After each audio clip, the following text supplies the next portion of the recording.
SS9 న్యూస్కు స్వాగతం. హైదరాబాద్ కేంద్రంగా నకిలీ అల్లం వెల్లుల్లి పేస్ట్ వెలుగులోకి వచ్చింది.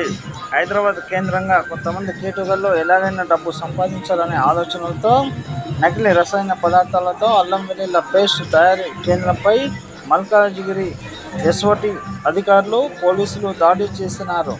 నాంపల్లికి చెందిన మహమ్మద్ అఖ్తర్ కల్తీ అల్లం వెల్లుల్లి పేస్ట్ తయారు చేస్తున్నాడు. అల్లం వెల్లుల్లితో కలిపే రసాయనాలు టైటానియం పొడి, 200 గ్రాములు సిట్రిక్ యాసిడ్, 30 కేజీల వీటితో పాటు రసాయనాలతో చేసిన అల్లం వెల్లుల్లి పేస్ట్ 1200 కేజీల అల్లంను స్వాధీనం చేసుకుని ఇందుకు పాల్పడుతున్న మహమ్మద్ అఖ్తర్ను అరెస్ట్ చేసి కేసు నమోదు చేసి దర్యాప్తు చేస్తున్నామని పోలీసులు తెలిపారు.